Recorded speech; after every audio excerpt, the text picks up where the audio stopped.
right, here we go. 3, 2, 1. Boom, and welcome to the Big Honker Podcast, brought to you by Ducks Unlimited. I'm Jeff Stanfield with the world-famous Andy Shaver. That's right. We're getting a little bit of a bonus July rain for West Texas. In July, we'll take all the rain we can get. Love them bonuses in It's July. only here for a couple minutes, but it helps. Yes, it is. With us today from Lafayette, Louisiana, the home of Boudin and Coonasses, my friend, Mr. Sam Primeaux. Sam, how are you doing, sir? Hey, man, I'm phenomenal. It's another day in paradise. It is paradise down there, but it's a hot, sticky son of a gun down there. Yeah, melting, that's for sure. The humidity doesn't make it any easier, too. Yeah. I'm trying to think if it was in Lafayette or Baton Rouge that I went to that. I think it was Baton Rouge. Never mind. That you went to where? There was the best Cajun restaurant that I've ever been to. And I think it was in Baton Rouge. There's 3,000 of them down there. No, this one was the best, and I'm putting my name on it. I went to a place in Lafayette and ate one time. We went out in the middle of the woods somewhere, and we went to a coon-ass cafeteria. They had like a buffet, and it was out of this world. Was it off of the It was somewhere out in the country. A buddy of mine lived down there, and I went down there, and all I remember is I got directions. This was before navigation systems, and I stopped, and I got directions at some liquor store, and I said, hey, where is – he lives somewhere off Pinhook Lane somewhere down there. I just remember that name. And so the directions where you turn right on Fitzgerald Street or something else, I wrote them down. Well, I went in and asked directions. Well, that guy gave me directions to a different place, but I couldn't understand what the fuck he was saying. So Fitzgerald or whatever the street was, he used it in the coon-ass bro, and I couldn't understand. I was looking all day for the wrong street, and I was at the right place. I just was spelling it wrong. But anyways, best food I've ever had down there, but it was a buffet. It was in the middle of the country, and they had crab, they had boudin, they had etouffee. They had everything. Oh, it was good. Yeah, it's hard not to find some good cooking around here. It's like you could throw a football and find a Cajun restaurant. Good food. We were told yesterday to go. We're going to be filming next week in New Orleans or down that area. What was the name of that place we are? I don't know. I'm trying to find this place. I'm desperately trying to find this place. I'm going to ask you if you know the name of this place, and you tell me. Juno's in Marksville. Have you heard of it? No, I've only been to Marksville about a handful of times, though, so that's a real small drive-through town. I've never really gotten to go out and venture over there. It's supposed to be the best boudin in the world right there. Yeah, it was. I don't know, man. Baton Rouge. Best Stop, hard stop over there. Best Stop, and then there's another one called I think it's like Karshner's. Yeah, that's in Scott. Those two places are hands down my favorite. So you reached out to us. You were in a motorcycle accident, right? And you're paralyzed. Yes, sir. So what exactly were your injuries? So whenever I got injured, I hit the truck, I flew over, hit the concrete, and what happened was 3 of my vertebrae shattered together, punctured my spinal cord, broke my pelvis, my arm, the road rash, whole 9 yards. But whenever my vertebrae had shattered together and punctured my spinal cord, all my fluid leaked out. So, man, within the following few hours after, they got me in an ambulance, brought me to the hospital. And by the time I got onto the CT, the CAT scan table, everything had went, I guess, numb. Because, honestly, I don't even remember most of it. I was so freaking, I guess, drugged up on the morphine or whatever they give you in the ambulance. But they said I was fully, ambulatory, talking, walking until I got onto the CAT scan table.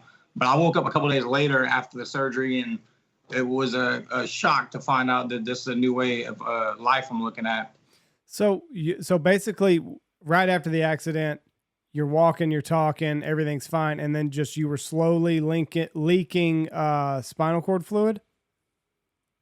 That's what they told you? Yes, to my understanding. And so the way the doctor described it to me, it's like all of our nervous system, it's a wire harness for our body.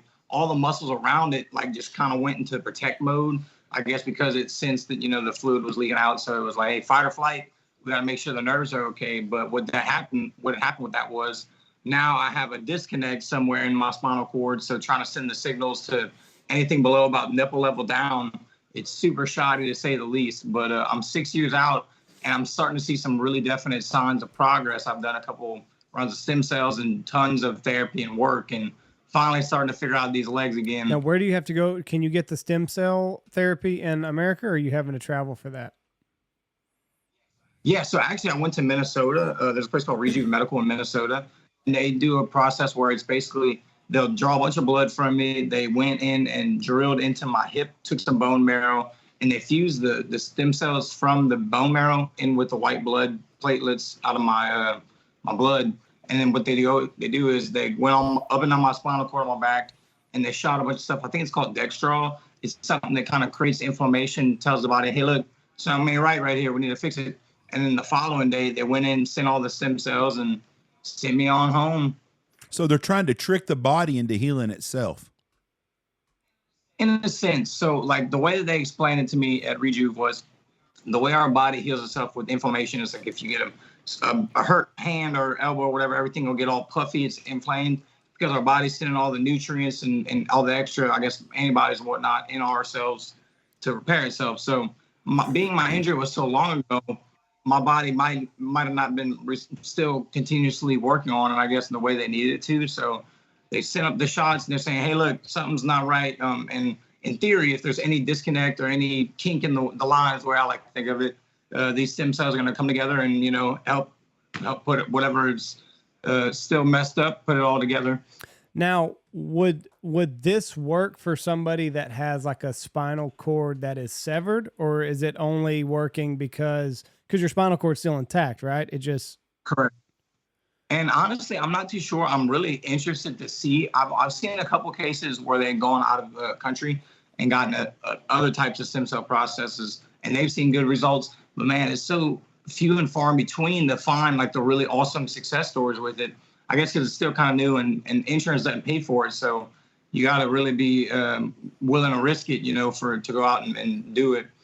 This is another one of those things where our government, instead of sending money to Ukraine, we could help people that live in our own country by funding some of this. I mean, it's not like someone's conning doing stem cell research for someone that's a paraplegic, quadriplegic, or whatever it is. It's a legit. There's no way you're laundering money when you're trying to fix someone that's in a wheelchair. But aren't they worried about how the stem cells are acquired? Because aren't there stem cells that come from like an umbilical cord? Yes. So the big controversy with stem cells is, I guess, whenever it was first started to be practiced, and I think they still do it in other countries, there's a process where they could either take umbilical cords. I could be wrong, but even aborted fetuses and stuff like that. So it's controversial, and I can understand why. But man, with the technology that they've been putting out lately, they can get it from bone marrow. They can get it from our fat cells. So there's so many other type of ways where we could harvest stem cells that aren't in any sort of way, you know, breaking any boundaries or crossing any lines. I understand why they don't want to get it from aborted babies. Right, because that's what Bush first did away with. Yeah, because they were going to try to sell unharvested organs and stuff and the babies. But what about children that are born in natural childbirth? When your boys were born, Andy, did y'all save any of the stuff? What's that stuff called out of the placenta? Did y'all save any of that? Well, I ate it, but no, I didn't. Ooh. No, I didn't. I didn't. But there are people that make them into like capsules and stuff. I don't know if you do anything with the umbilical cord though. But I know in the that Robert Downey Jr. movie with Zach Galifianakis. What was that movie? So this is what we're going to our medical research. No, but it was just a funny thing. Like he wanted to keep the umbilical cord because he said it was good for sprained ankles and stuff. God Almighty! What is the keep it in your wallet? What is the stuff that they get off of cows and they get it off something? There's something that's in the blood. It's got a name for it, the placenta blood. And I cannot think of the name of it, but it's real heavy in nutrients. And so there's a name for it, and I cannot remember what it is. You're killing me here. Blood platelets? I don't know. No, it's got a name for it, like colostrum or something. That's in milk. What is it? Colostrum. It's milk. No, this is not milk. This is something that's in the umbilical cord or the placenta. There's something that they can get out of it. And that's what I was wondering. If that's the case and they can get stem cells from that, why don't you just take them out of every hospital when some lady has a baby? If they don't want it for their personal stuff, use it to help someone. So anyways, we'll go. See, and go ahead. What? I was about to say, lately there's been people telling me that whenever you have a child, you have the option to, I think, save or keep that. I'm assuming for stem cell research. So that's really interesting. And I'm curious to see, like, I guess it would all depend on either blood type or whatever types there are. But, you know, say if you just had a child and you said, yeah, I want to keep that, and they had someone else to say, hey, look, you know, they got in a wreck or whatever, I wonder if your stem cells from your baby were able to transfer onto another person. They have to be, or they wouldn't have been against it on the abortion and using those stem cells. So it has to be the same. That's what I'm saying. Could you eat that, Jeff? What? Could you eat that? What is that? That's the placenta. Fuck no. Hell no. They put them into. I know that they can cook it down and get it to where it like grinds up, and they can put it in like a pill form. The placenta, but yeah, I don't know. Like I've heard some people like just take it and throw it on the grill, a little bit of salt and pepper, and eat it that way. That'd be tough. You got to cook it down in a Magnolite, make it a nice rice and gravy out of it. Ugh. I'm telling you what. There's your liver and onions you wanted right there. My goodness. You know, I'm telling you right now, you can look that shit up, and I promise you there's somebody out there that's a delicacy that eat cow placenta or some shit. Well, if you look at most mammals that have children out that have offspring in the wild, they eat the afterbirth. Yes, because it's nutritious. Well, and predators can't find you that way. Oh, ugh. Like that's the whole reason that a mama cow cleans up her baby is so that coyotes don't come. Makes sense. Well, anyways, there's a nutrient that you can get out of that, and I don't know what it is, and that's what I was wondering. So when you first had your accident, how much movement did you have? Nothing. From where at? From about nipple level down. So it's T4. So it's like where your nipple is. Like this feels normal. This is where it starts to get tingly on me. And I mean, when I say tingly, if your arms are falling asleep, that really numb, hurtful feeling, I have that down on my toes. And from the hospital, like right out, in the hospital, I said that. I was like, man, I have immense pain. And they chalked it up to, I think they call it phantom pain. But they're like, oh, you have a disconnect. That's why your body's responding like this. But I'm like, man, if my body's trying to respond, it's telling me this in pain, how could it not be able to, to rehabilitate? But they said, okay, with these type of injuries, you typically see, and if you see some sort of recovery within the first year mark, that's pretty hopeful to say, okay, you have a lot more likely chance to heal. But whenever it came to a year after my injury date, we went back to TIER in Houston, Texas, and then it was called an ASIA test. So they'll get a little fancy pin, poke you all over under your injury level to see if you could feel any prods, pokes, the heat change, anything like that. And I couldn't feel anything. So it's called ASIA A. I mean, it's nothing under my injury level could I feel or sense. Like if I closed my eyes, I couldn't have told them which leg they were on or anything. And so at that point, they're like, look, you're a year out, no sign of recovery. You're more than likely going to have to spend the rest of your life in a wheelchair. And I'm like, nah, I'm going to have to figure something else out. So thankfully, a couple years in is whenever I found out about the stem cells. Because, dude, initially, my mom was calling frantically left and right, every hospital and doctor she can get a hold of. And everyone was just saying the same thing. They're like, well, if he's paralyzed, not much we can do. But thankfully with the stem cells, and I think a lot of hard work has gotten me here. But, man, I feel like there's got to be some sort of, better or more accessible treatment on its way. I mean, I get it with the big insurance companies. They don't want to push this. A cured patient is a lost client. But I feel like it's got a lot of potential to save some people between the stem cells and so many other regenerative therapies they're working on. Now, they take your stem cell from, you said they take them from your blood and your hip. Is that what they do? And then they re-inject it? Well, they take it from your bone marrow. marrow. So there is no controversy as far as how they're harvesting the stem cells. They're taking them from your body and then putting them somewhere else in your body. Correct. Right. So I've still had people try to say, oh, you're trying to play God. It's like, well, if my body's already making the stem cells, I don't see where I'm crossing any lines. I could definitely see it on the other side of the stem cells with the aborted fetuses or whatever. Yeah, I wouldn't do that. Right. But well, that play God term, they could say the same thing about getting your appendix taken out or doing open heart surgery or whatever. I mean, God gave us a brain and he meant for us to use it to figure out how to fix problems. And I'm like you on the aborted babies type deal, but anything else, I think that if they could figure it out at just natural childbirth and be able to take something, I think that's a wonderful situation and smart people. And it's amazing where we've come in paralysis in the last 30, 40 years and where we'll be in another 20 years. We have a young lady that worked here that was in a bad accident and she is paralyzed from her neck down, but she's getting now where she can move her right arm a little bit. Yeah, she can almost, I shouldn't say almost, she can lift up her right arm and shake your hand. And they basically told her from her shoulders down, she would never She'd never move it again. And now she's getting to where she's getting some motion in her right arm. She's working on her left right now. Yeah. And that's a huge thing. My prayers go out for you. That's a horrible injury. It's hard. Gosh almighty. And when you have someone around, like we're around her, that can't use her arms, we see how blessed you are to be able to use your arms and move your arms and stuff. And then you see someone that's can move one leg and stuff. And so it depends where you're at on how bad it is, but it sounds to me like you're working hard, and hopefully one day you'll get to walk again. And 40, 50 years ago, people didn't do that. If they were paralyzed, they were paralyzed. They didn't. There was no, Superman never ever got where he could do anything other than move his head. So, Christopher Reeves. Yeah, no Christopher kid. Reeves. Yeah, so, I mean, he's gotten one more. So how much rehab do you go through a day?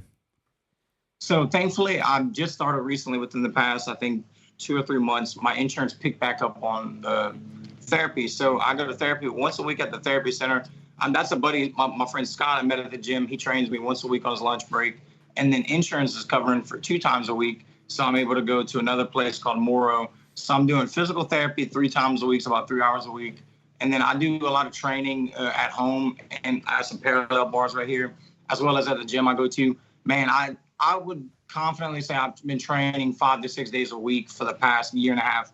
I mean, I've been training longer, but about a year and a half ago, I had a really bad pressure sore injury. So that was a freaking huge hurdle. But after I got my health back all situated, lately I've been freaking able to kill it. And I'm so thankful because, like you said, there's a lot of people with not even the ability to get out and go try that. I mean, I've met people driving their wheelchairs, pushing it with a straw. So to be able to just have the opportunity to get to go to therapy and get to go to the gym, that's a big blessing just in itself, really, in my opinion. So you said you had pressure sores. That's just from sitting all the time? Yeah. So, okay. In the wheelchair that I'm sitting in, there's like a little air cushion. And over time, the air cushions, they'll lose a little bit of air. But I guess I wasn't as mindful of it as I needed to be. And so by the time I found it, dude, it was a tiny little blister on my right glute. And by the time I went to the doctor and said, hey, what's this? He said, oh, it's a pressure sore. We should be able to handle it.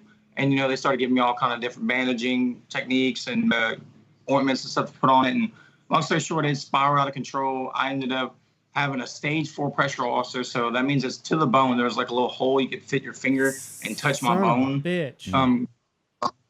All kind of stuff. It was miserable. So that was like 4 months in the hospital, a couple months inside on bed rest. And dude, they had a little vacuum hooked up to me at one point, sucking out the pus. I was like, this is disgusting.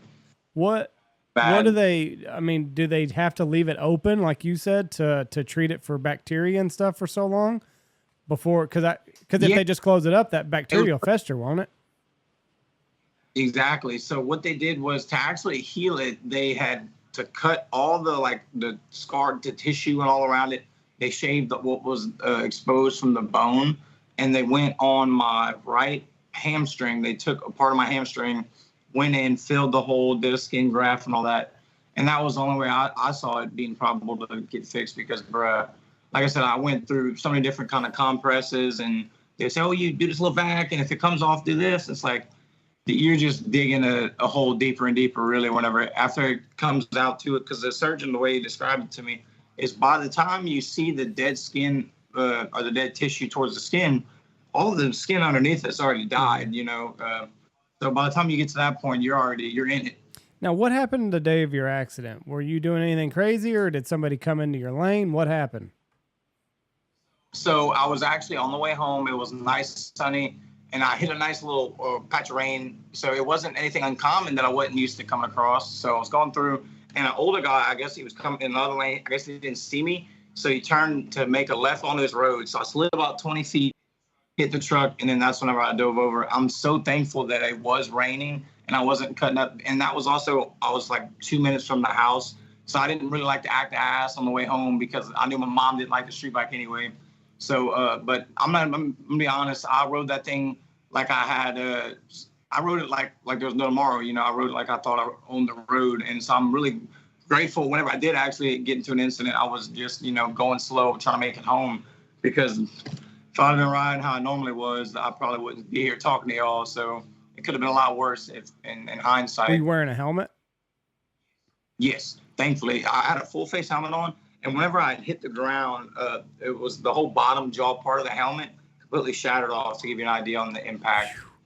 And you said your mom was against the bike in the first place? Oh yeah, my parents everybody in my family hated it. Except, all my friends and stuff, they thought it was cool as shit because they're like, wow, this guy's got a pocket rocket. But yeah, my mom, whenever I first came home with it, she lost it. She was like, you better get this thing out of my driveway. Gave me the whole 9 yards, and kind of just didn't listen. So you went flying and then you hit it. Did you lose consciousness? So they like on the medical report, or I guess the police report, they said I was fully conscious talking to them. I was able to give them my mom and dad's contact info and all this. I don't remember any of it. So I'm assuming it's probably like the adrenaline took over and it was something like that, I'm guessing. Right. So you were never out conscious, but you don't remember any of it. Correct. I just remember waking up to the surgery and my mom. And then I had all kind of friends coming in and out, for the first week in the ICU. I had so many people in and out. Oh my God, making sure that I was okay, thankful I was still alive. And I'm like, fuck all, I was on so much, all the medicine they gave you in the hospital. I was so out of it the first few weeks. It was ridiculous. Now, you said you had road rash everywhere, or what? It wasn't bad. Yeah, so I had it all up and down my arm. I mean, you can't really see now. The skin's kind of healed. And then I had some on my hip, but nothing crazy. Thankfully, I was wearing some pants. I was wearing some little Nike tennis shoes, so I broke and scuffed up one of my toes. But yeah, it definitely should have been wearing some PPE, some proper riding gear, but it's one of those things. Yeah, I mean, you weren't planning on having a wreck that day. Motorcycle guys are the most hard-headed some guns in the whole world. He was wearing a helmet. I understand that. And wearing a helmet, I'm sure, saved your life. But all my buddies that ride motorcycles that don't wear helmets, I don't give a shit what statistic you give them. They ain't wearing a helmet. They're not going to do it because they say it takes away their freedom to ride. And that's, hey, if you don't want to wear a helmet, don't wear a helmet. But am I right about that? Motorcycle guys, the ones that don't wear helmets, there ain't nothing you do that's going to convince them to wear a helmet. Oh yeah, if they're dead set on it, they're going to do it. And I mean, I guess I understand it, the freedom part, but I knew that I've ridden four-wheelers dirt bikes my whole life, and I knew how much it hurt falling and getting thrown off of those. So I was like, you know what? I'll at least wear the helmet and some jeans. And anybody that rides bikes a lot has had a friend get killed in a motorcycle accident. Every group of guys has got a friend that's lost. There's somebody got killed in Wichita yesterday. I see it all the time. Yeah, but you don't know anybody that's ever gotten killed in a car accident? I know a lot of people that's got killed in a car accident, but I know a lot. Same thing. Hold on, I know a lot of people that have been in car accidents that if they wouldn't have been, since they were wearing a seatbelt, that saved their lives. I'm just saying, I'm not knocking on my motorcycle buddies that don't want to wear a helmet, but every one of them, I guess my point was, every one of them has a friend that they've lost who, if they were wearing their helmet, probably would still be alive, and they still choose not to wear a helmet. They're just not going to do it. That's their, but every day you see it happen, every single day. How many of those accidents if they would have had a helmet on, would they still be alive? I probably have lost 10 guys I went to high school with in motorcycle accidents. And not every one of them was. I tell you, one guy was wearing a helmet. The other 9 of them were not wearing helmets that I know of. But you can't convince the other guy in my class that rides a motorcycle all day without a helmet that he needs to be wearing a helmet. He just ain't going to do it. I chase tornadoes. I know the danger when I go to chase a tornado. I try to get as close to them as possible. I'm not going to not do that because someone else got killed on doing it. Same with guys that ride motorcycles. I'm scared to death to ride a motorcycle because I don't trust me. Because I don't pay fucking attention enough, and I'd run right into the back of somebody or something. Yeah. Well, I definitely had a lot of confidence in myself, which was, I think it was false confidence because, like I said, I was 17 and I was really arrogant. I thought I had it figured out. And dude, the first time I had it, I wrecked. It wasn't a crazy wreck. I just was going a lot faster than I should have on a little side road and slapped a small little bridge, the little metal gating on the small over. Oh shit! I slid in this rock, smacked it on that, and that was within the first 8 hours of having this motorcycle. They're like, hey, maybe mom was right, I should sell it, but I was like, it's a freak accident, and dude, it wasn't even. But a few weeks later, I think I only had that bike for 6 weeks, and it did not. Oh, so this wasn't anything that you'd been driving for a while. Like this was 6 weeks, and you were. Yeah, I graduated high school. I had a diesel truck out of Duramax at the time. I sold it, and all my other friends were getting motorcycles. So I'm like, why not, you know? And I'd actually originally wanted to move to Florida and there's a college out there to, you know, work on motorcycles and stuff like that. So I was going to go and do that and just move to Florida. So I'm pretty confident it was kind of like one of those things where God was like, hey, like, we're going to stop you right here and redirect you, because I'm sure that route probably wouldn't have ended out so good. But I thought I had it figured out. I was like, dude, I'm going to be a mechanic. I'm going to go be, you know, race motorcycles and this and that. And couldn't even make it home. So I definitely don't think I'll be on the racetrack anytime soon. But I think just E for effort. When you smacked that bridge, did that hurt at all? Or did you come across out of that pretty okay? It wasn't too bad, because like whenever I had slid, my handlebars had kind of hit the metal gating, and then it kind of just flopped me over. So it was just kind of one of those things like, wow, what an idiot. But painful. You know, I went to a big high school. I was in a class with 25 people or whatever you're in. The kid in front of me rode a motorcycle. The kid sitting next to me did not drive a motorcycle. The kid next to me pulled out in front of the other and killed the other kid when we were in high school. Damn. I mean, we're talking two kids that were sitting in a class with me, right next to me. And one day they both weren't there. Well, one of them got killed. And then it wasn't 3 weeks later, another kid in that class got killed on a motorcycle accident. And that's pretty, you know, the percentages of that are pretty damn slim, but bad thing. But both times it was someone, well, the one kid who got killed was going 90 miles an hour in a thunderstorm on a motorcycle. So that he didn't help himself. Racing to get home? He didn't help himself any. But the other one that got killed in it was just a car pulls out. But I almost hit a kid that I coached in youth sports growing up out here in Knox City one time. I pulled out, and when I looked up, he was right at my blind side where my window comes down at. You know, in front of me, there's a blind side. And I looked up and didn't see him, and I pulled up, then I saw him, and scared shit out of me. I was worried about his mama whipping my ass anyways, just after I didn't hit him, but it scared me. But you never, ever know when you're in a truck or a car. We take for granted that if we look away or something for a minute, we're going to be okay because we got four wheels under us. But when there's a motorcycle involved, it just takes one thing, pull out in front of somebody. And, you know, everybody has. I seen a guy get hit one night coming back from Wichita. A guy pulled out in front of a car, and a car hit this guy going about 40 miles an hour. Or the car pulled out in front of the motorcycle guy, and I looked up, and that motorcycle guy is up in the air about 20 foot doing flips down the road. And he was lucky it screwed his shoulder up real bad. But other than that, he was, you know, I think he had a broke leg and a broke shoulder. But for what happened to him, he was very fortunate. And he hit over the motor instead of where the people were. If he would have hit where they were, it would have killed him probably. But it flew him over in front of it. I was worried about another car running over him.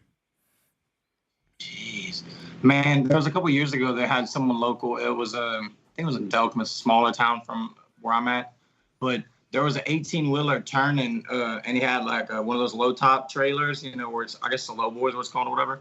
And they had a motorcycle. He was hauling ass. I think they said he was doing like over 80, and he he hit the trailer and decapitated himself.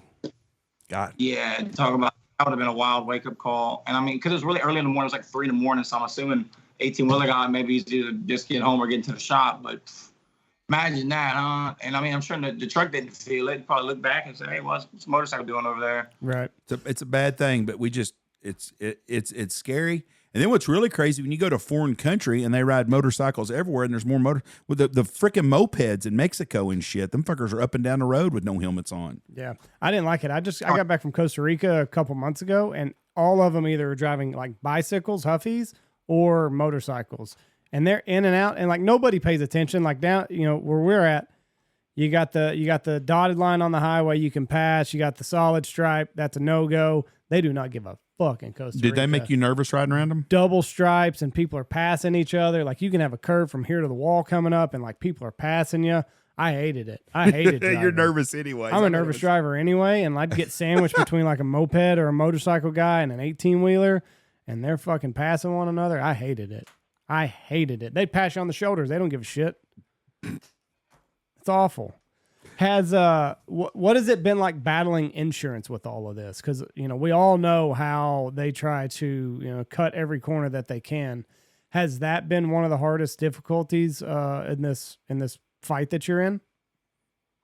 Oh, dude, fighting insurance has been one of the biggest headaches out of all this. So, with being on being disabled, I think it's after 5 years they put me on Medicare and Medicaid. So, and this was have mind you, right around the time that I gotten that pressure sore. So, dude, I had to go about an hour from where I live to get this sore worked on because surgeons locally in Lafayette would not touch me because of my insurance.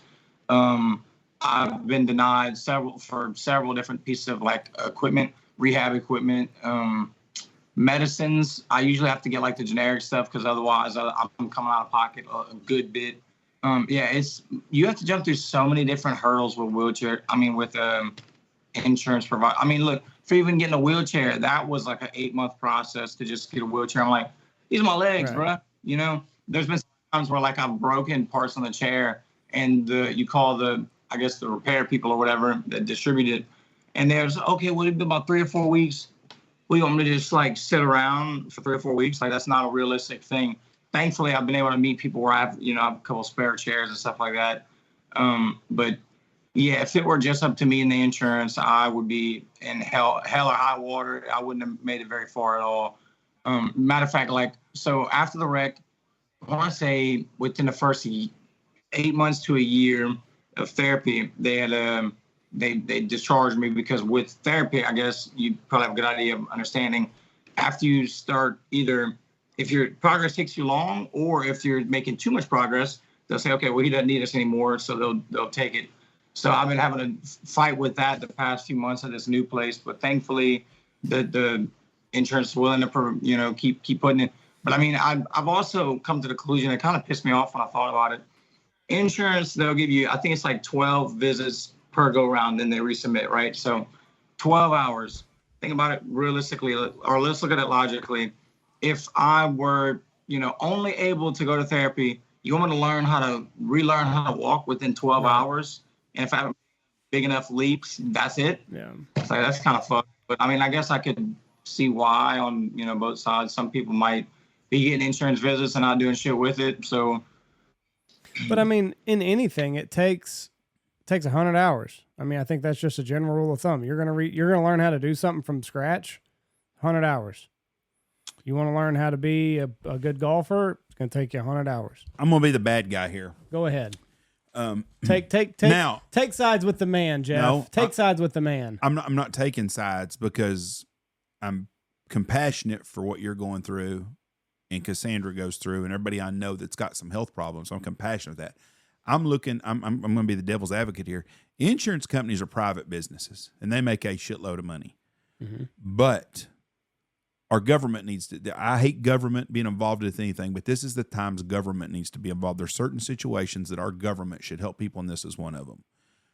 But because it's not fair for an insurance company to take on $1 million client knowing that it's going to be $1 million client, because they got these pools, they pull everybody in and they know someone's going to cost them $1 million. I bet your health care is $1 million a year. Is that close? I don't think so. Being like, I mean, I'm pretty laid back, so I really just have the physical therapy and a couple prescription medicines per month. But I mean, I do know whenever I got into the wreck, my hospital bills were clean over $1 million. Yeah, and like between the surgery. And when an insurance company takes on someone that's got a chronic health problem, whether it's cancer, whatever it is, and they know they're going to take $1 million loss on that.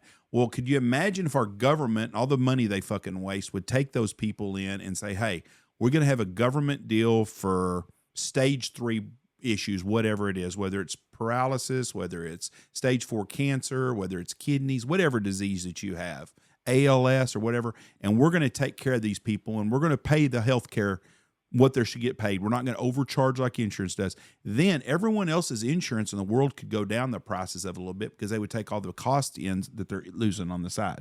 Now, does that look like an asshole with that thoughts? But was insurance not started to take care of the patients from getting gouged from the medical industries? Like, weren't they the voice of reason that was like, wait a second, I have no idea. You're not going to charge my client $10 for an aspirin. We'll pay you $3.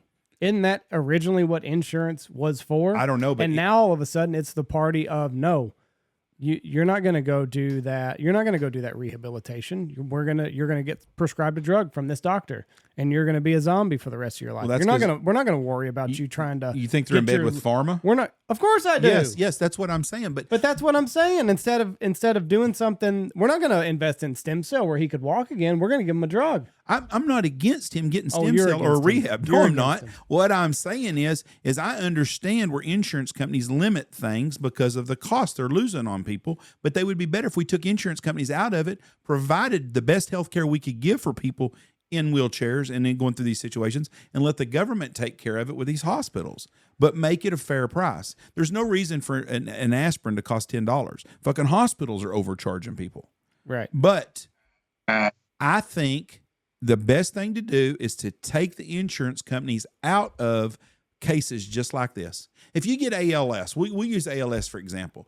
There's no cure for ALS. People are dying. They are starting to give medicine now where people sort of live longer that have ALS, but people die from it. Some people die in 3 months. Some people live maybe 2 or 3 years, I think, with it. But you're going to die. Well, the insurance companies are limited in what we can do on these people because they know that it's a loss for them. They're going to pay X amount of dollars. The patient's going to die, and that's going to be the end of it. Fix it where our government can take care of it. And I'm not talking about just plain old Medicaid that people get on. I'm talking about a legit good program for people in, especially like you. You could live a normal life for a long. How old are you right now? 23. There's no reason that you won't live to be 80 years old. I mean, there's not. Try to get you fixed. You know, if it takes 5 years to get you where you can walk and take care of yourself, to me, that's a win.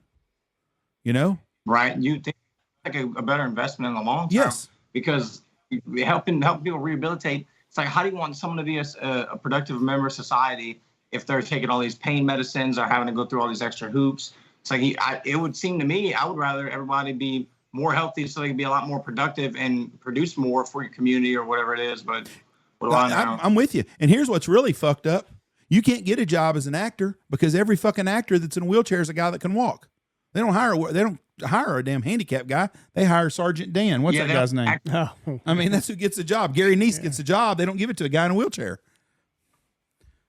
So I'm with you 100%. I wish our government would take some of the money, somebody with some common sense would go up there and say, hey, we've got 25,000 people in this country, and I don't even know what the number would be, that are quadriplegics or whatever. What can we do to help these people? Because a lot of those people we could get out of the chair with the best health care in the world. I would like to know what the percentages is of people that are families that are millionaires and billionaires that can afford to go anywhere in the world and get treatment, what the percentages of them that get out of a wheelchair are. I'd be curious to see that too, because I mean, the more I've been doing research and jumping into the rabbit holes with the stem cell procedures and stuff, like, dude, there's places that it ranges up to clean up to $100,000. And I'm like, are people actually like doing this? And if they are, what's it looking like? Because if I'm seeing this much progress on just some $10,000 per round stuff, like, what does the Charles Mac Daddy version look like? Yeah. But Mel Gibson took his dad down to Mexico, I bet.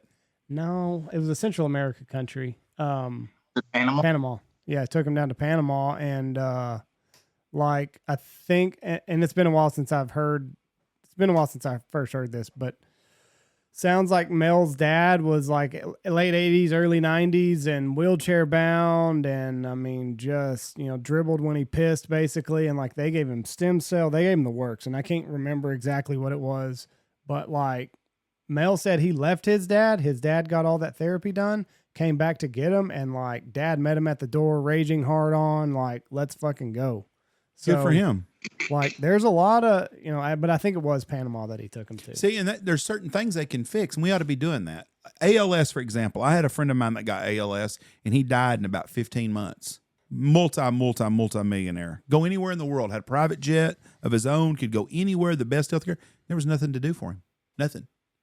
Well, it ain't going to do the government really good to spend $15 million right, unless there's a cure for this. What you have, we could spend some money on and fix. And I'm for ALS. I'm for ALS treatment also, or any kind of thing like that. But things like that, because I'm contradicting what I said earlier, ALS and these things like that, we need to put money into trying to help these people and give them a chance at life instead of wasting our money where we waste our money at. and I'm not going to get into politics, but the bottom line is there's some good things that we could use our country money for in this country. Get y'all off regular insurance and get y'all on some kind of government schedule that's not Medicaid, that's really get to the best doctors and see what we can do. Because we can learn from fixing you. We might spend $10 million to fix you, but out of that $10 million, we might find a way to fix people for $100,000 10 years from now. You know?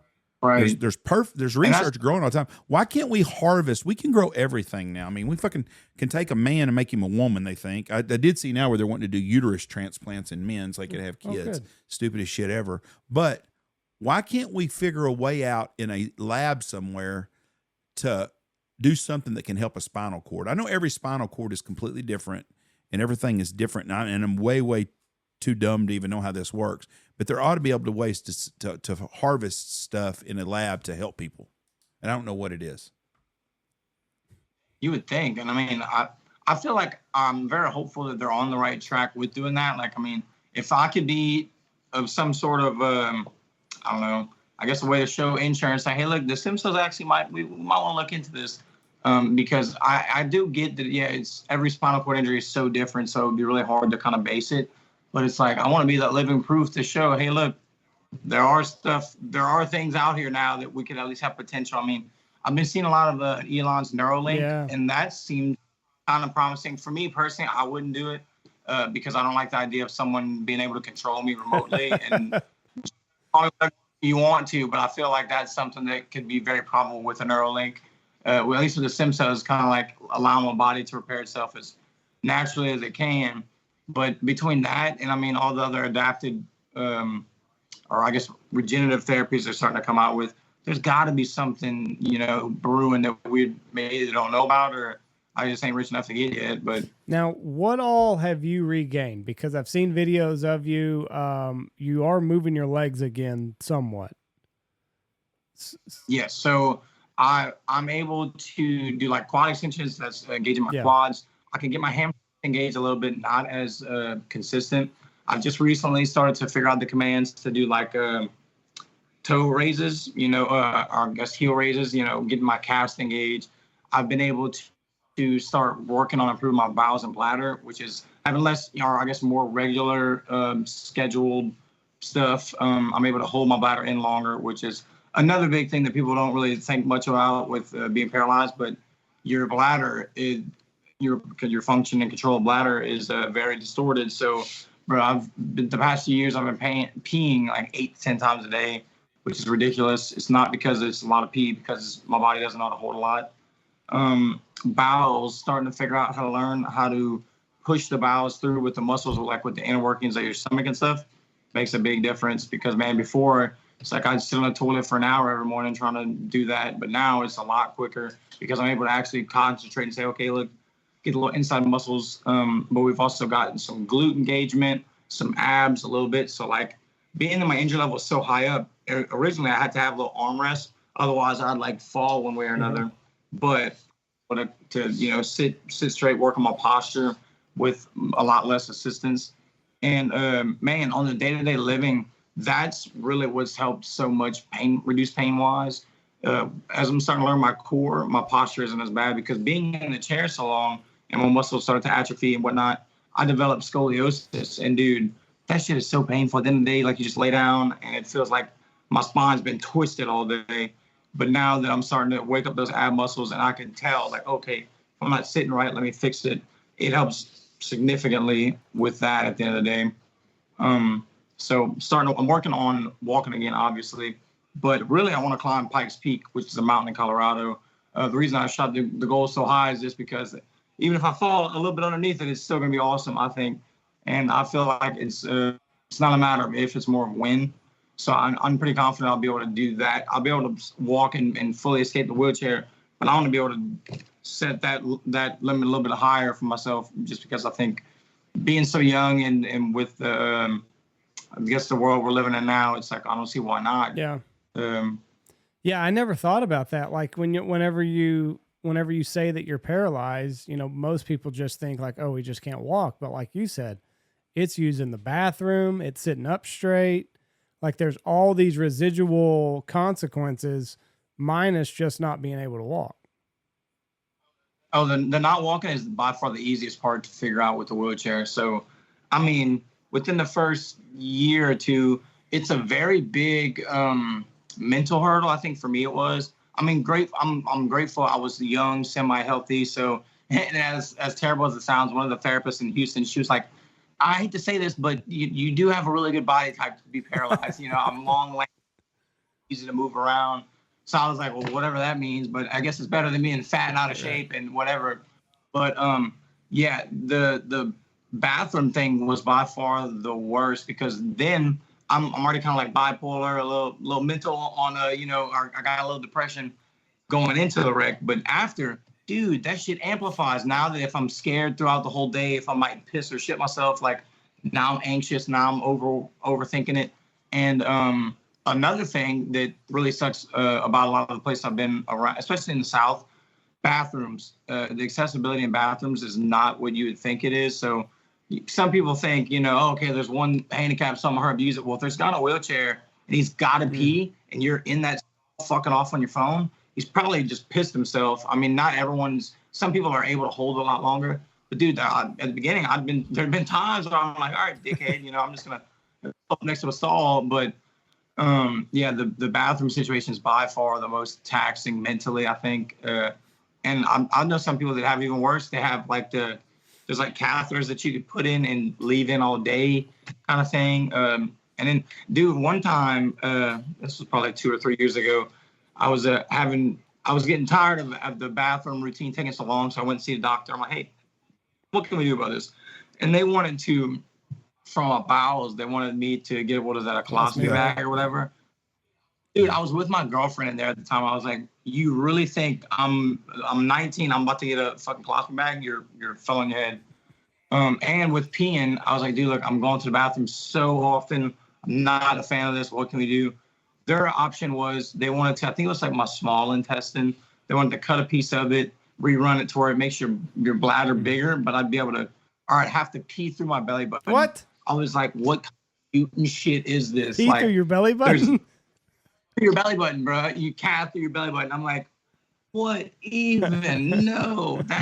Well, to be fair, when I was young, I thought that's where the vagina was. Yeah. So, I got my ass chewed out by a guy in a wheelchair one time for taking a piss in the handicap stall. See there, dickhead? Oh yeah. I walked out and he's like, seriously? I was like, huh? Seriously? That's where you went in the bathroom? 4 urinals there and you couldn't go in one of those? Yeah. I felt like a real tool. I was like, get out of this fucking space. All I can do is tell you, I'm sorry, I apologize, and I'll never do it again to somebody else. Well, that would be a nice start. And of all these other assholes that do this stuff, I never looked at it like you did. I just walked in, the damn thing was open, walked in there and took a leak. I don't even know if I closed the door behind me. And I come out and this guy's sitting there bouncing up and down, having to go. Between the bathroom and parking, I'm going off on quite a few people. One time I was assembling my chair. I was getting out to go to the grocery store. And so I'm parked in a little handicap spot. This dude pulls up on a moped in the little lines right next to me as I'm putting my chair together. I was like, hey, dickhead, you don't see that this is a handicap spot right here? He said, oh, don't worry. He pulls out a cane, like a little foldable cane out of his little... He said, I was like, get out of here. I wanted to push this little moped over. I got 2 stories on a handicap parking space. Home Depot has got more handicapped or Lowe's than any place I've ever been in my life. They've got fucking 50 handicap parking spots. Well, you go there on a Saturday and there's nowhere to park except a mile away or right there. I made the really rude comment on Facebook. I was like, gosh dang, how many handicapped people are doing construction work today because you can't get nowhere else to park? A buddy of mine messaged me that's handicapped and a good friend of mine. He goes, hey, asshole, I park in them handicap spots. And he goes, there are people like me that are in a wheelchair that do work around the house. I go, I wasn't talking about you really though. But anyways, got on my ass about that. Then another time, a guy that I knew had his leg blown off by a shotgun. And so one of his legs he's got a fake leg. He parked in handicap, went walking in at Walmart, and the greeter jumped his ass. That's for handicapped people, not for people like you. You park somewhere else. Oh, forgive me. He walked back out, got in his truck, parked at the other end of the parking lot, walked in the door, and goes, that's much better. He goes, hey, could you help me just a minute here? And he pulled his jeans up and pulled his leg off. He goes, I got a rock in here or something, and then put it back on and walked off. You know, that guy felt like a real fucking asshole that worked there at that time. But yes, people like me are insensitive to people that are in wheelchairs, and we shouldn't be that way. It's not that. It's just that you hadn't thought Just everything through. Yeah, I never park in a handicap spot, though. I can honestly tell God can tell you right now I've never done that. I wouldn't even park in, when my wife was pregnant, I wouldn't even let her park in the expecting mothers parking spot at the mall. There's a mall. The mall has a parking spot for expecting mothers. Like, no, you walk, bitch. Them gals need to walk anyways. They need exercise. Yeah, right. So that's good for them. You gain 20 pounds, and for some reason, the baby's only going to weigh 8, so the other 12 is you, lady. Get your ass out. I'll park our street at Outback. You can just walk on over and meet me there. Right. Man, one time I went off on somebody because I was parked in the unexpected mothers thing. I didn't know this. I was at Stein's hardware thing, and I'm thinking it's a handicap spot. But like you said, there's that expecting mothers parked there, and then there was another guy who parked he came pull up next to me, parked on lines. I was like, "Hey, asshole, you know that's a handicap parking spot." He's like, "Oh, he felt bad." He was like, "I'm just gonna run in and get some feed." And then later coming out, he's like, "Wait a minute, this isn't even a handicap spot. Like, how are you gonna jump on me?" And I was like, It was early in the morning. I was feisty, so that's one thing I don't mess with parking spots, especially or at the gym, bro. You know how many people I've seen go pull up in a handicap parking spot and then go freaking squatting all kind of weight? I'm like, yeah, walk a little bit further. Can be part of your workout. Right. Park across the street, walk across, and then you don't have to dick around in the weight room as long. You can just get straight to lifting weights. Who has the Purple Heart parking? Is that Lowe's or Home Depot? One of them has parking for Purple Hearts. Yeah, I don't know. And I gotta imagine the bathroom thing's embarrassing also. Like, you're 17 years old, 18 years old, and you've been fully autonomous and been doing this by yourself, and then now all of a sudden you got to have help and you can't control it all the time. So not only, like, it's a major mental mind fuck. Oh, it was bad, dude. At first, whenever I had to start learning how to cath and do all this stuff for myself, catheterize, I told the nurse, I was like, I'm not doing it. And they were like, you have to learn how to do this. Like, this is how you have to pee. I was like, I'm not sticking a tube down my dick. I'm not doing it. They're like, okay, we're going to teach you or your dad. And I was like, man, I'll learn it. I had to do this. So I had to figure it out. But I was, because like I said, I was super stubborn at the beginning. So I was like, not willing to do anything. And they're like, look, you're going to do it or you're going to have someone wiping your ass. And I was like, okay, no, I can't have that. So that the bathroom is by far the worst experience of it all, I think, to me at least. Did you go through any depression after all this happened? Oh, dude, so much, because I was already kind of like depressed. I was rocky going into it. But whenever this all happened, it didn't hit right away. It was like, nah, I'm not paralyzed. And, the more I laid in that bed, I couldn't move anything. And I was like, man, I don't know, this shit don't feel right. It was my initial plan coming home was I was going to come home, be a hermit, right away. And I was going to live the rest of my life doing that. Thankfully, all of my friends, they weren't having it. I got home I get together like a little party, I had a bonfire, everybody had beers and stuff, and everybody's cutting up, having a good time. But it's so hard to look in the mirror and not love what you see. So for me, it was like really, and it's still, I'm slowly starting to figure out to find happiness in the process, I think. But man, for years, it's like I was so not happy with that image that I could see. People are, oh man, you look great, you're looking good. And it's like, you don't feel great. You don't feel good because I don't recognize who I'm looking at. And it took me, like I said, I've been 6 years. I'm just starting to figure out how to like what I'm seeing, because for me, it's like I'm so bent out or so bent and excited on getting out of the chair because it gives me something to look forward to. But before then, whenever I thought it wasn't that probable and I probably was going to stay in the chair, it's like, what do I have to look forward to? This miserable existence, dealing with this, bathroom issues or the dating issues or whatever it may have you.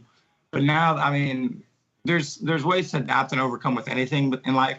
And I feel like for the majority, for the most part, like the day-to-day living, that's fucking easy for me. It's the trying to find the mental tricks and the hacks to be able to appreciate the process that I'm on. That took me a while, but thankfully I'm starting to finally figure it out. And you were you said you were battling depression a little bit before your accident? Yeah, so one thing people don't really understand, whenever I got that motorcycle, bro, I was right out, I just graduated, just got my own little spot, and it's like, I felt as if I I was invincible in a sense, but not because I knew I was invincible, but it was because I didn't have anything to lose. It was like, it doesn't matter if I die, because what's holding me back? You know, I'm trying to live fast, leave a sexy corpse, but that wasn't the case at all. So it was, I think, kind of some like insecurities, I feel like, that I didn't really address. I was like, okay, I was just going to be the loud class clown and people are going to love me and like me or laugh with me instead of laugh at me. But whenever the accident happened, it's like I felt like they weren't laughing with me anymore. They were laughing, or they were laughing at me. They weren't laughing with me. But I'm thankful that the community I came home to was not that at all. I mean, I'm sure people probably do behind closed doors, but people are really supportive and helpful over here. They've not let me talk myself out of some really awesome stuff, because otherwise I wouldn't be doing half of that shit. What do you have to do a cath still, or can you go, like, when would you need to use a catheter? So like I still use a catheter, but the cool thing is, like, whenever I'm taking a shit or in the shower, I'll mindfully try to use those inside muscles and to relearn the commands, you know, I guess release, what you call it. But now I'm able to start seeing a lot bigger, I guess, volume of doing that. So I still pee with the catheter to make sure it's fully empty, because I mean, I could get it to pee, say 100 milliliters, but the bottle's 500. Right. And if I don't pee that whole 500, it's going to come out eventually. So I just kind of do the cath for safety. But lately, I'm able to do it more and more. You know, every morning I'm sit there. And it used to be where I would try to strain so hard so I'd get red in the face and freaking pop a blood vessel. But that's not at all how you're supposed to, you know, pee or poo. So after I figured it out, it was a lot smoother on the command side of things. Now, were you in shape before your accident? Or did you find fitness through this that you're going through? So I found fitness after being paralyzed. Previously, I was semi-athletic. I played, you know, soccer, track, football. I was able to I had a natural, I guess, build to me. Wasn't anything crazy. I was in decent shape. But after I got paralyzed, when I first like, hey, dude, you're going to need to figure out somebody to compensate. I mean, bro, when I came home initially, it would be like a friend or it'd take two friends to help me get in bed. Like I didn't have enough arm power to move. I couldn't move my legs. Like they would literally carry me from the bed to the chair, out of the truck into the chair. Shit, at the house we were living in when we first got paralyzed, my dad would have to carry me into the bathroom because the doors were too, you know, thick for me to be able to get through the bathroom and use the shower and stuff. So I was like, okay, I gotta get strong enough to be able to save myself. And it's crazy enough that I've gotten so strong, I'm starting to save others, and without, I guess, meaning it. And it's pretty neat to think about. I think the mental side of the deal is the most important part. You seem to be really good mentally. And I think that's important, because Sandra that worked for us, that's in a chair, her attitude is absolutely amazing. She just never is whines, me, you know, never ever. It's and that's, I think, very, very important, especially for the long-term forecast for you. And I pray for you, and I think that you're on the right track, and it seems to me like you're helping other people too with your positive way of looking at this. And I'm sure you still have bad days, though. Yeah. Oh, definitely. Like shit, last week was really rough, bro. It's like I had 2 back-to-back therapy sessions that were garbage, bro. Lately we've been seeing all this crazy growth, and you know, every day it's like every time I therapy, it felt like it was a new PR or something new unlocked. But bro, last Monday, garbage, worst day of therapy ever. And I was discouraged, but I was like, okay, maybe this is a fluke, you know. That following Wednesday, another terrible day. My legs were just not cooperating. It was really spastic, and they wouldn't operate. And don't you know, it's like last Wednesday is whenever they were doing the evaluation to submit for more insurance. I'm like, oh, of course, my legs are going to not do shit the day I need them. That's cool. But thankfully, I just took off from Wednesday through Sunday, just stayed at home, you know, cooked, chilled, let my body kind of rest and restart. And then this week in therapy, I just beat 2 records Monday. I walked 1/8 of a mile, so that's 660 feet with my little walker thing. And then the following day, we were able to, and this at the other therapy place, there's something called light gate where they'll put you in a harness and fully suspend you. And lately, I've only been on the treadmill twice. You know, first was the first time I got in there, and dude, it was pathetic. My legs would spasm and go crazy, and so it would take a therapist on either leg, and they're both sweating storms, like, oh my God, how this isn't gonna work. But yesterday we were able to do it with just me and one therapist, and she was like blown away. She was like, bro, I don't know, whatever you're doing different, keep doing it. So I'm able to start mindfully getting my leg to, instead of like a pogo walk, I'm able to say, okay, you know, unlock at the knee, progress to the left leg, and get the whole chain of commands to break down to the actual stepping stuff. So that really lifted my mood, because like I said, last week I was completely like, what's happening? You know, I was kind of freaking out, but it was just gotta rest. You know, you gotta rest, restart, refocus. You just can't quit. So how does that work? So they suspend you, and like you're conscious about what part of your body you want to move? Basically. So, okay. Initially, what I had was spasms, and that's like whenever you hit a bump and your leg will kick out, go crazy, completely uncontrolled. What I started to do initially was, okay, I utilized that to try to start delaying the atrophy process. I was like, well, if I can get my legs to spasm, can I get them to spasm against weight? So that's where I started to learn the command to kick out my leg. I'd get on the leg extension machine and progressively worked up from the machine minimum. Oh, at first I could barely give them a twitch. But now I've kicked out as much as 80 pounds. And from that, I'm like, okay, once I got to a certain point of strength, I was like, well, if I'm strong enough to kick out however much weight it was at the time, am I strong enough to stand? So then I'd kind of be able to figure out a way to spasm myself into standing. And as I progressively did that, it's like it got longer and longer, the time frame. And through the stem cells and starting to figure out the commands, now I could cognitively think, okay, you know, I got to engage my core, so I got to throw my hip to the mat, and then I gotta lock my glutes, and then I'm gonna get my quad to engage.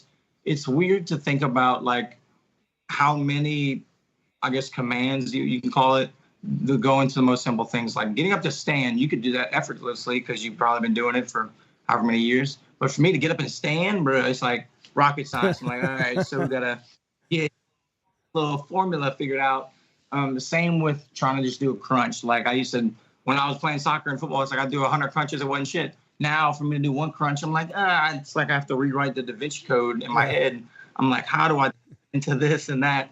And I think, and it's another thing that kind of sucks, being that I've been paralyzed so long, it's like you forget how to do these certain things. Like with my hand, I don't have to think about this. For me to do with my leg, it would be like, what the fuck? I've had to sit here all day to try to move my toes and to kick it out and stuff.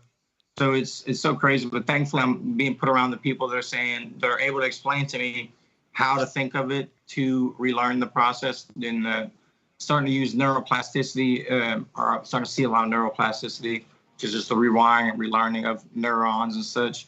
Another cool thing we've been seeing in therapy is like, while I'm walking, I still can't feel my feet or anything. It's still super tingly, but if I'm walking, I can see like a crack in the floor and say, okay, right foot there, left foot there. And we're starting to see that to become a lot more consistent, where I could call out mentally where I want my foot. So starting to get the visuals. So I'm hopeful that the feeling or the sensation, I guess, is hopefully not far behind. So all the time your feet are tingly, or is it just when you're going through this? So like right now, even though you're sitting down doing a podcast, your feet, does it hurt? Like there's times like when your hand goes to sleep, like it comes back awake, it can hurt. Oh yeah, it's not a fun pleasure. It's not a pleasurable feeling. But it's so consistent. Like throughout the day, I've kind of learned how to not ignore it, but just to not let it consume me too much. Because at first, man, it's like that's all I would think about. You'd focus on the pain, and it makes it 10 times worse. So they give you, nerve pain, spasm pain, but it didn't necessarily make it go away. It kind of numbed it, maybe a zombie. So I'm like, well, why am I taking it if it's not really fixing what I need? And granted, stem cells honestly probably increase the pain in certain areas. I think it's because my body's trying to turn new things on, starting to wake up atrophy muscles. I'm assuming that's where the pain's coming from. But I'm crazy enough to be thankful for the pain, because I'd rather feel that than nothing. Because at one point, it's like with all the medicine and stuff, it's like whenever they would be all the medicines would hit right, it's like my legs were just dead weight. They just felt like nothingness, and that was a lot scarier than pain. I don't mind having my toes hurting, or whatever. As long as I know they're still there, I'm right. cool with it. What about like with extreme cold or something like that? Is that something that you would feel, or would it would just feel like normal, just like you feel right now? So like we'll throw an instance for water. So in the shower, whenever I start to shower, if it's super hot or super cold, like I can't necessarily tell you, I can tell that the water's running over my legs, but my legs will react, like they'll jump around. Or the other day, I accidentally freaking burnt my leg a little bit. I was tanning, and we have like the black tanning chairs that you lay on. I was out there for an hour, so my quad was bumping on one of the rails where your handrail is. Little tiny burn, but bro, my leg jumped like freaking crazy. So it's like my body can feel the hot or cold difference, but it's not telling me like, hey, this is hot, you gotta move. It's like, and it just moves itself. That's fucking crazy. It's still weird to wrap my head around. Yeah, too. like your body knows, like, oh no, shit, that's hot, get away from it, but it just doesn't tell your mind. Do you when you could start doing something different, like you said you moved your quad, the first time you did that, was it like, wow? Or your toes? Or whatever it was. Was it like all of a sudden, no shit, I can do that now? It was, yeah, in a sense. So it was, I'd have the spasms every now and then. And so whenever I figured out, okay, look, the medicine's not fully stopping what I needed to, it's just hindering me, and I stopped taking the medicine, the spasms started to get super intense and a lot more frequent. Then I was like, okay. So it was really more of like annoyed. I was annoyed with them at first because being my injury level was so high up, dude, my abs would lock up, everything would cramp up, my legs would kick out, and there was nothing you could do. You literally just wait it out. And me, I'm still am, I guess, like short-tempered. So, bro, at first, when I initially got, probably the first 3 years, 2 or 3 years, after that, whenever they would happen, and I would spasm, bro, I would be so pissed. I'd beat the shit out of my legs. There was a few times, like, I'd beat the crap out of myself. And then I'm like, wait a minute, that's just not helpful at all for what I want. So when I started to actually be able to use that for like therapeutic reasons, like I was like, okay, if they want to kick out, let me get a little resistance band.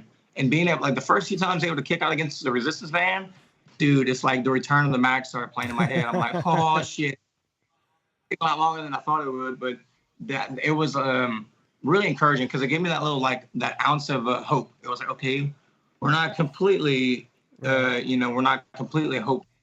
And then the more that I was able to get that to be able to be more consistent was whenever I really got excited. Like, bro, I'd go to the gym, and originally, like at the beginning, if I can kick out that band at home because I'm able to focus and really lock in. But if I'm at the gym with 10 or 20 people around me, it is night and day difference. Like I get camera shy, I guess. Like my legs wouldn't do shit. So I'm like, oh, my friends probably think I'm lying. Like, no. But I guess as I built a little bit of confidence and started to understand, like, hey, don't just squeeze and strain every muscle you can. Just think, okay, make your arm feel like this. I mean, make your leg feel like this, and starting to understand the commands. Then it started to, I guess, give me a good bit of confidence in myself because it's like the first few years I was doing all these workouts and stuff, trying to get in shape, but the confidence wasn't there because I wasn't seeing the progress where I wanted it. It's like cool to have big arms, but I just want to be able to not sit all day, So now that I'm starting to see myself standing more and seeing solid, significant leg growth, the confidence is getting through the roof. So I'm just trying to keep it humble and not be an asshole, but I'm starting to see the progress from all the work I've been doing. Now, the video that I saw, you were doing like pull-ups in your chair. Yes, what's the like? What happens if you slip or something? You just gonna eat shit in your chair? Like you didn't have was somebody gonna spot you or what? I've done it. Okay, so whenever I first started doing pull-ups, I'd get a friend, they'd throw a little rope over the pull-up bar, and I would climb up the rope, and they would kind of help assist my body.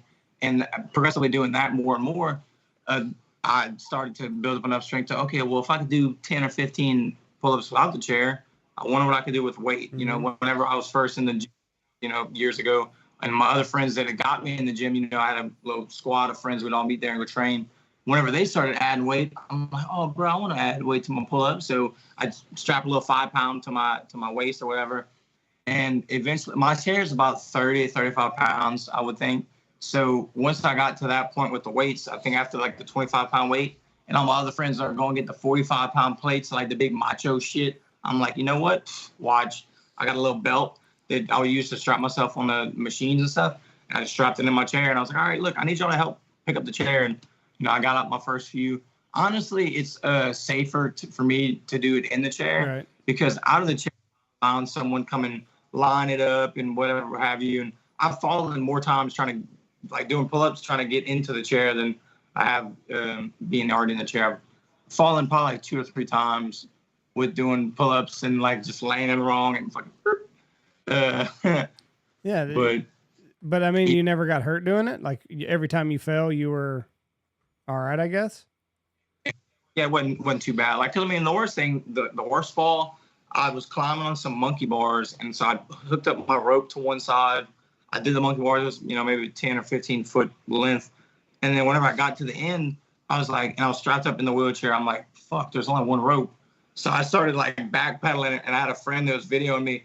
He's like, wait, whoa, shit. And I was like, dude, my hands are slipping at this point. I'm like, oh my God, I'm gonna die. So down and just made sure the chair didn't like fall too violently.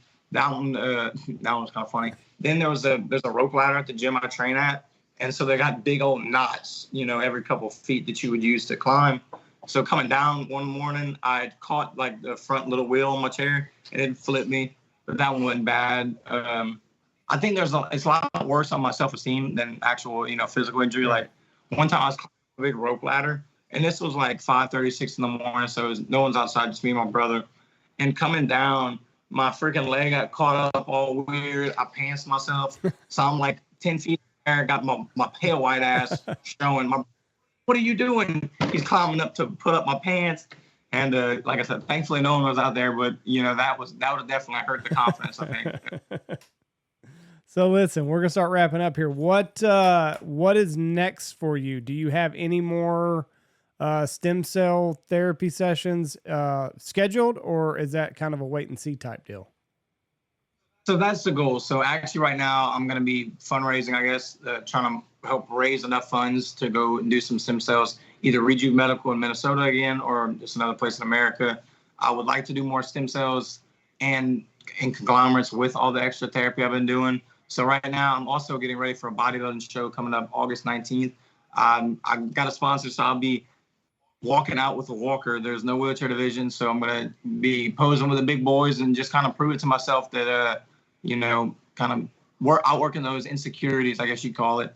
But I'm going to be doing that, fundraising, and trying to figure out how to grow Inner Animal into the next Nike so I can support myself and stop having to ask for fundraisers. I'm extremely grateful for them, but I can't wait to be able to support myself with all these medical costs and the cost of living, so...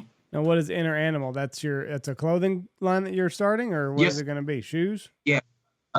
Well, that's my clothing line that I've started. So being, so I guess disciplined in the fitness community, people started to see that and get really inspired and motivated by my story. So I was like, why not make something out of it? And so growing up, I was always the monkey of the family. That's a big gorilla.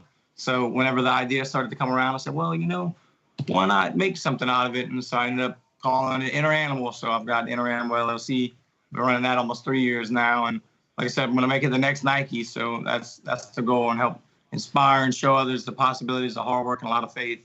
That's awesome, man. Yeah, it's fantastic what you've accomplished, and best of luck to you. I hope you do well in your bodybuilding exhibit, and I'm going to be keeping track of you. So you got a lot of people rooting for you. So that's very cool, man. God bless you, man, and we wish you the best. Lots of prayers. If there's anything we can do for you in the future, let us know, okay? Definitely will, and I appreciate it so much. It was great talking to y'all. Yes, sir. Thank you very much. Thank you. Bye.